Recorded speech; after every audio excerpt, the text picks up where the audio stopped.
Queridos, eu coloquei alguns pontos aqui para você entender que o que Deus fez na minha vida, o plano dele, mesmo depois de sofrimentos, mesmo depois de caos, como o povo de Israel estava vivendo, mas o Senhor tinha um plano no futuro, que eu não sabia quanto tempo iria durar esse plano para se concretizar, mas no tempo dele, segundo a sua soberana vontade, ele se concretizou. Eu acho interessante a gente também poder lembrar aqui sobre essa soberania da vontade de Deus, que a gente não entende, não adianta.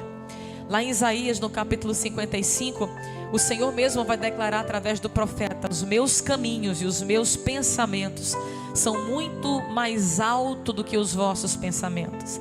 Lá em Romanos capítulo 11, quando o apóstolo Paulo vai fazer um cântico ao Senhor nesse capítulo, e ele vai dizer: quem conheceu a mente do Senhor? Em outras traduções, quem poderá sondar, discernir a mente do nosso Deus? Lá em Provérbios, no capítulo 16, você lembra o próprio sábio Salomão dizendo: o homem, ele maquina, ele planeja muita coisa no seu coração, mas é Deus quem vai determinar o seu caminho e todos os seus passos. Então Deus está no total controle da nossa vida, Ele está no total controle das nossas decisões e emoções. E eu, Nayá, por um tempo pensei que não era bem assim, mas hoje na prática eu posso compreender que de fato, como Paulo esclarece em Romanos 12, a sua vontade é sim boa, irmãos, é perfeita e é agradável.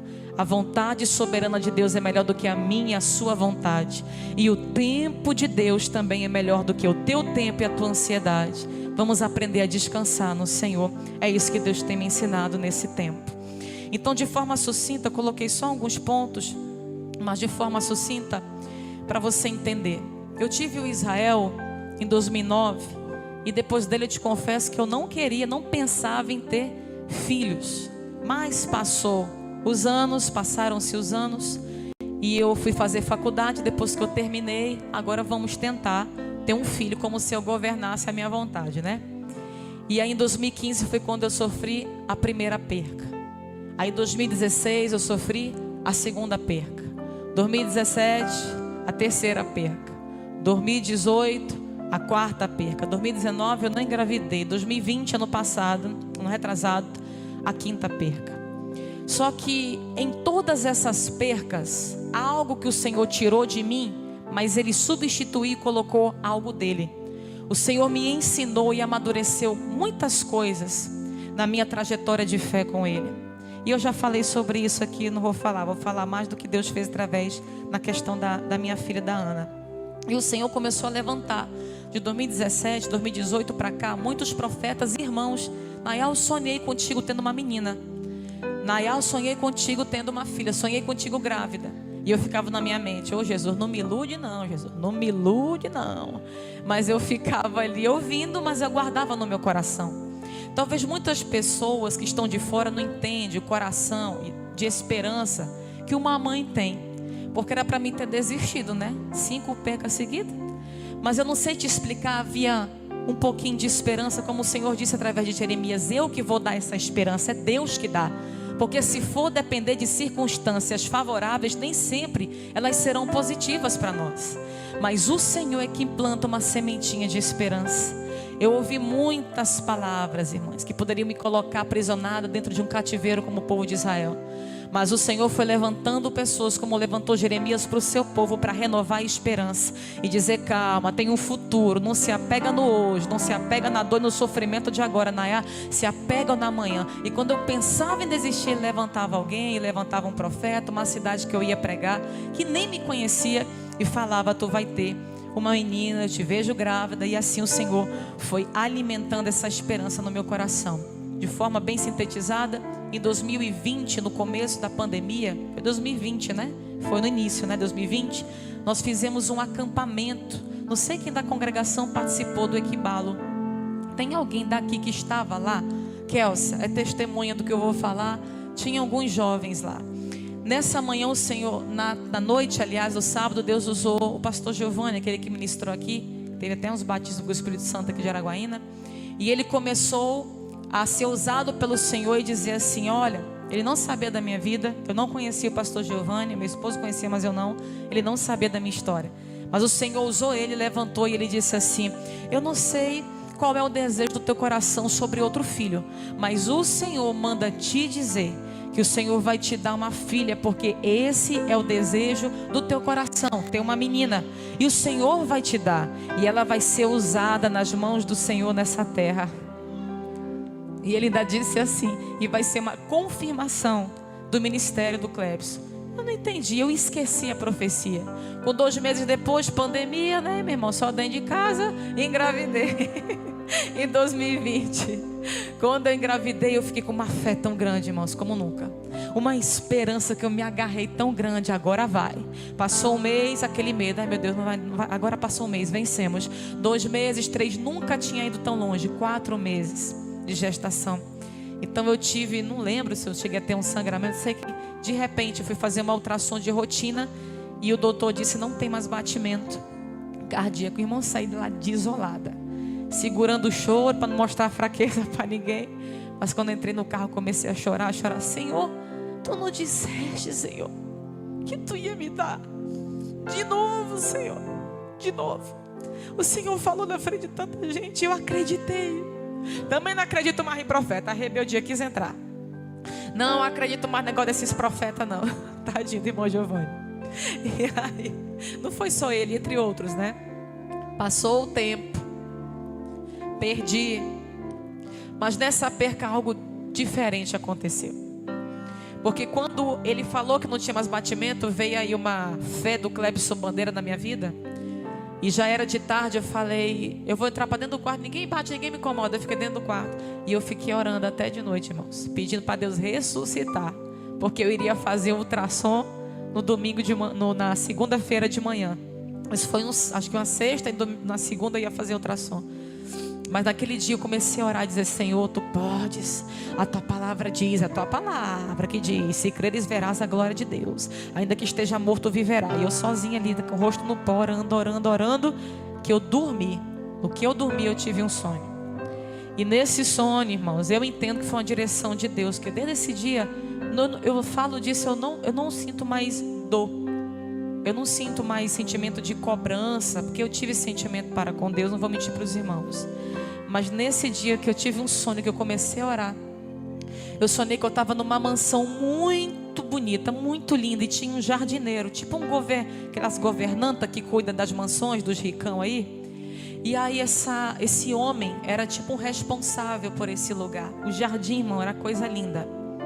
E tinha um sofá dentro dessa mansão muito chique, igual o sofá do pastor aqui. Do pastor Jessé. Aquele sofazão chique mesmo. E aí ele foi e ele começou a chama as crianças. Irmãos, veio 4 crianças. Eu estava com um morto, a quinta. Aí sentou um menininho, outro menininho, uma menininha, que eu já perdi uma menina, e outro menininho. E não, ele não falava, mas ali eu entendia que aquelas 4 crianças eram meus filhos. E eu entendia que ali era o céu. E na hora que eu vi aquilo, ele fala, aí vinha uma outra pessoa com um caixãozinho e com um menininho, porque quando eu perdi, não deu para ver o sexo, eu não sabia que era um menino. Quando nasceu do aborto, foi que eu vi que era um menino, mas no sonho, Deus mostrou que era um menino essa perca. E veio um menininho muito parecido com Israel no caixãozinho. E quando ele chegava e se aproximava, eu olhava, meu Deus, mas parece com Israel, é tão lindo. Aí eu entendia que era o filho que estava no meu ventre, isso no sonho. Ele falava assim, calma, pegava no meu ombro, calma, Nayá. Logo ele vai se juntar com essas outras crianças aqui. Elas estão bem, descansa. E eu acordei. E naquele dia, eu fiz um voto com Deus. E eu disse, Senhor, chega. Eu, Nayá, não quero mais tentar e passar por essa frustração. Mas tu colocaste uma esperança que nem eu entendo porque que eu persevero nisso. Mas Senhor, se essa esperança que eu tenho é porque tu ainda tem um projeto de me dar outro filho, eu te peço, me dá uma filha mulher. E se tu me deres, Senhor, se o Senhor me deres uma filha mulher, eu te devolvo uma missionária. Senhor, eu vou criar ela diferente. Israel não veio hoje, é bom que eu posso falar dele. Eu falei desse jeito na oração. Eu falei, Senhor, eu criei o Israel com muito entretenimento. Ela vai ser diferente. Ela vai ser seletiva, a vida dela, o que ela vai fazer. Ainda falei desse jeito: se eu nem negócio de fotinha para loja, não, vai ser tudo diferente. Vai ser uma menina para o reino, inclinada para o reino. Senhor, eu quero, Pai querido, que ela seja uma missionária no teu reino. E eu me comprometo, Pai, a colocar ela, a levar ela desde criança. Eu falei desse jeito, lá naquela em Gaspar, naquela escola de meninas missionárias. Senhor, eu não como cobra, eu não como jacaré, eu não como cabeça de macaco. Eu não vou mentir, eu não como. Meu psicológico não deixa mais eu comer. Não sei se você come turu, né, gongozinho de coco. Eu vou mentir para você, eu não como. Mas eu orei desse jeito: Senhor, eu não como não, mas eu vou levar essa criança desde pequena para acostumar, desde pequena. Aí ela comeu o que for preciso para não ter frescura, e para ela crescer e servir teu reino sem dificuldade. Agora, Senhor, o coração do homem eu não posso inclinar. Eu vou fazer minha parte, mas que o Senhor volte o coração dela para ti. E tem mais uma coisa, Senhor: se o Senhor me deres essa menina, Pai, quando ela tiver 1 ano de idade, eu vou fazer um culto lá na minha casa, no aniversário dela, e chamar de esquina a esquina todos os meus vizinhos, e eu vou falar do Senhor para essas pessoas. E tem mais uma coisa: se o Senhor me der uma menina, Pai querido, e me confiar a vida dela, Senhor, e me ajudar a criar ela nos teus caminhos para a obra missionária, eu te peço também que o Senhor venha colocar dentro dela, Pai, a chama, a ousadia e a coragem que tu deste para o meu esposo. O Clebson não está deixando sucessor, e nem um legado de sucessor no sentido de um preparo, como Moisés fez com Josué. Mas, Senhor, que tu possa, Pai querido, que o Senhor deu para o Clebson, fazer que a Ana dê continuidade debaixo da tua unção. E aí eu não lembrava da profecia do pastor Giovanni, que ele disse depois. Eu fui saber esses dias que eu fui lembrar, que ele falou justamente isso, que seria uma confirmação do ministério do pastor Clebson Bandeira. Então, olha os mistérios de Deus. E para mim já concluir, quando eu engravidei, eu falei: Clebson, eu não vou postar nada, eu não vou falar nada para ninguém. Poucas pessoas sabiam. Quem me via se espantava: oh, gente, faz tempo que eu não te vejo, até com bucho. Pois é, não contei até vocês, pouca gente sabia. Mas quando eu fiz isso, foi uma orientação de Deus ficar mais na minha mesmo. Passando-se um tempo já, então quando eu descobri da gravidez, pulei isso aqui que eu já tenho 2 pontos, eu vou já orar. Quando passou esse tempo da gravidez, eu pulei uma parte. Quando eu fiquei sabendo, olha o mistério, quando eu fiquei sabendo que eu estava grávida, estava tendo uma conferência com o pastor Jabes de Alencar, lá na Jerusalém à tarde. Não sei se vocês lembram, alguém foi daqui. Nesse dia eu descobri que eu estava grávida. Eu tinha acabado de perder um bebê, tinha nem 1 ano. Quando eu engravidei em 2021 já, que eu fiquei sabendo que eu peguei ali o teste, eu mostrei para minha esposa, comecei a chorar. Olha a fé da mulher: meu Deus, de novo vou perder. Olha, depois de 2020 ter pedido, ter orado, né? Pedi, fiz um voto com o Senhor. Mas aí eu comecei a chorar. O Clebson: não, meu amor, agora vai. Aquele jeito do Clebson, né? Agora vai em nome de Jesus. Não, meu amor, já foi 5 vezes. Mas agora você tem um homem de Deus nessa casa. Eu não sou menino do buchão, não. Eu sou profeta. E eu estou dizendo que agora vai, em nome do Senhor Jesus. Sai, Satanás. Aí fez aquela jeito dele lá. E aí eu sem acreditar, sem esperança. Bora lá para a conferência. Aí eu vou: não tem nem cabeça para ir para a conferência. Você vai, que você não se governa, você não anda por sentimento, nós vamos juntos. E aí nós fomos juntos, eu, ele e Israel.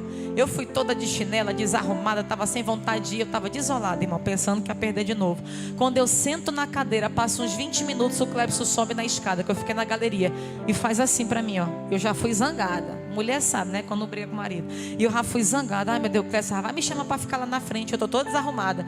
Aí na hora que ele chegou: vem cá. Aí virou para o irmão do lado, presbítero Josimar da Alto Refúgio, e falou bem assim: fala para ela o que o senhor acabou de me falar quando eu cheguei na igreja. Eu não vou falar não, o senhor que vai falar. E ele não entendendo nada, ele falou assim: tu lembra que 4 anos atrás eu coloquei a mão na tua barriga, na Alto Refúgio, quando tu pregou, e eu orei por ti? Lembro vagamente, irmão. Pois é, eu orei, mas chegou o tempo da promessa se cumprir.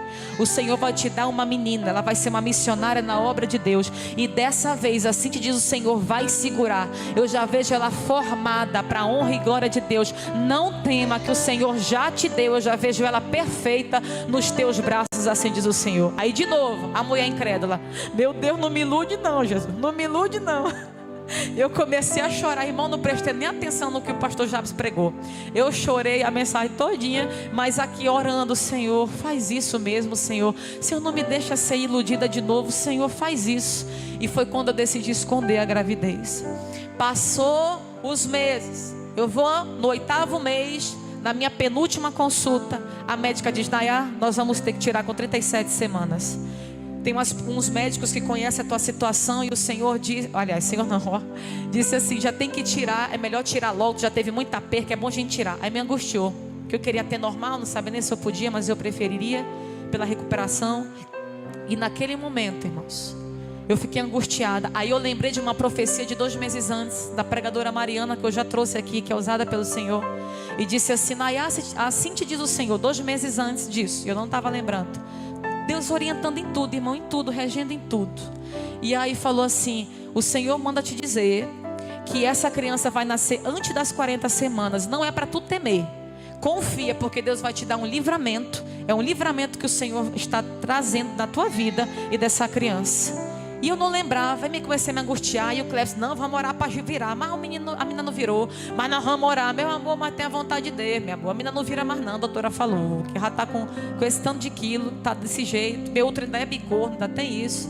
E aí ele pegou insistindo, eu fiquei sem paz. Aí o Senhor me lembrou, estava na cozinha, e o Senhor me lembrou a profecia da Mariana. Eu fui ouvir usar de novo, eu disse, liguei para a doutora: nós vamos fazer semana que vem. O Senhor, eu evangelizava muito ela, né?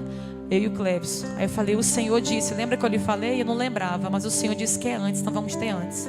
Depois de 20 dias que eu fui tirar os pontos, ela me contou que eu tive uma situação chamada creta, que é quando o útero fecha, atrofia, parece, e a placenta vai para dentro da hemorragia e morre mesmo a mãe se não tirar o útero. E naquele momento que ela falou, lembrei: olha o Senhor regendo, olha o livramento que o Senhor disse que traria. E o Senhor fez isso pela misericórdia dele. E no 8º mês também, eu fui pregar em São Geraldo do Araguaia. Tudo Deus confirmando, irmão, me animando, me dando esperança. Mesmo eu sem fé, mesmo eu morrendo de medo de perder de novo. E o Senhor levantou a presidente do ciclo de oração, que nem conhecia a minha história, no interiorzinho de São Geraldo do Araguaia. E ela pegou a mão na minha barriga, eu estava com uns 4 meses só.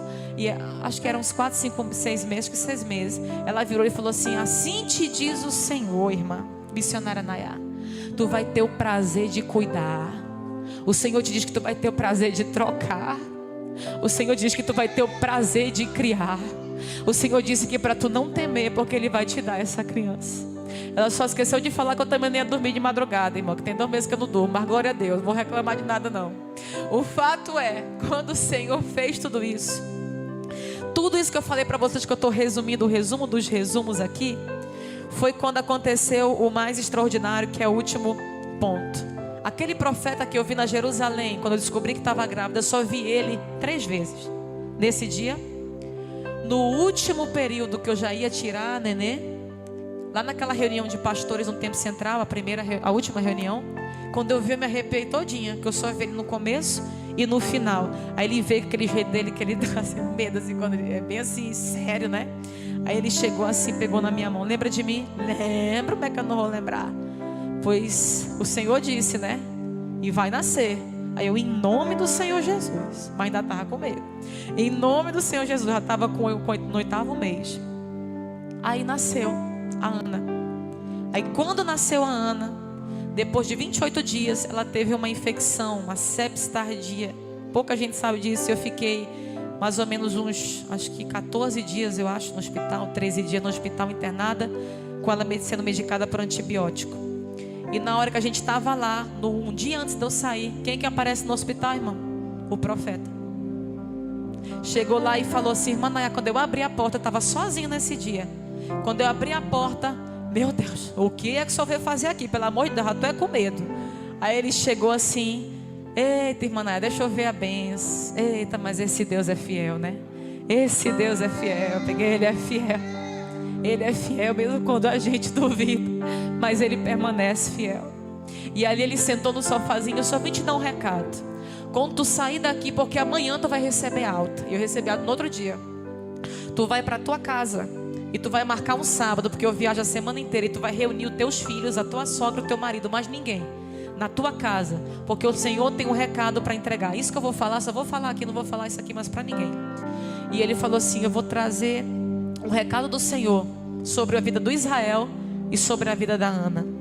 E até a Ana eu sonhei, o profeta se levantou falando o nome, e o voto que eu fiz foi por causa do que Ana fez com Samuel, a entrega. Por isso também coloquei o nome de Ana. Para terminar o testemunho, nesse momento que ele disse isso, que eu saí no outro dia, isso foi uma terça, no sábado eu marquei para ele lá em casa. Aí vem o mistério. Ele não sabia do voto que eu fiz em secreto, só eu e Deus sabia. A única pessoa que eu contei ainda foi ali a Adriana, né? E a Iracilda, numa chácara que a gente estava ali do pastor Givanildo. E eu compartilhei com ela, mas ninguém sabia desses detalhes. Irmão, aqui vem um mistério. Na hora que ele chegou lá em casa, ele pegou Israel e ele falou assim: vocês pensam que o Israel tem ministério na igreja e tal? E começou a falar: mas vai ser tudo diferente como vocês estão pensando. Com Israel vai ser diferente. O Senhor vai prosperar essa criança. O Senhor vai abençoar, e tu, Israel, vai ser um semeador no reino de Deus. E começou a falar tanta coisa linda. E ele estava precisando de um renovo, meu irmão, faz tempo, adolescência. E ele começou a chorar ali e receber do Senhor aquela palavra. Quando foi depois, ele não sabia do voto que eu fiz das missões. Ele chegou e disse assim: a Ana, está aqui o país que o Senhor está dizendo que ela vai. Aí mostrou o país da África, a nação da África, esse continente, mostrou para a gente, aquelas crianças dançando, um vídeo que está rodando. É para esse lugar que o Senhor chama essa criança. Essa criança é para vocês esconderem. Orem sobre essa criança. O Senhor tem um chamado sobre ela. E o Senhor me trouxe aqui para ungir essa criança. Aí ele pegou o óleo, irmãos, foi muito forte. Pegou os 2 pezinhos dela e ungiu. E começou a orar. O Senhor está dizendo que Ele vai levar essa criança às nações. E que Ele vai usar ela na obra missionária. E tudo aquilo que eu orei naquele dia, eu entendi. O Senhor escutou a minha oração, irmãos. E o Senhor concedeu o desejo do meu coração. Eu não estou falando aqui porque eu sou merecedora de alguma coisa. Pelo contrário, há uma responsabilidade muito grande agora sobre a minha vida. E eu peço oração a vocês, os meus irmãos da minha congregação, para redobrarem as orações pela minha família. E que o Senhor me dê sabedoria, entendimento e perseverança para criar essa criança nos caminhos do Senhor. E para que o Senhor incline o seu coração todos os dias da sua vida em cumprir a sua vontade, para a honra e para a glória do seu nome. Esse é o testemunho. Isso foi o que Deus fez comigo.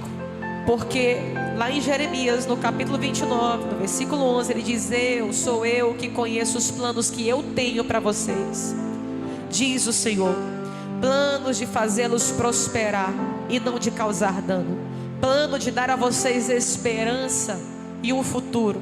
Então vocês clamarão a mim, virão orar a mim, e eu vou ouvir a vocês.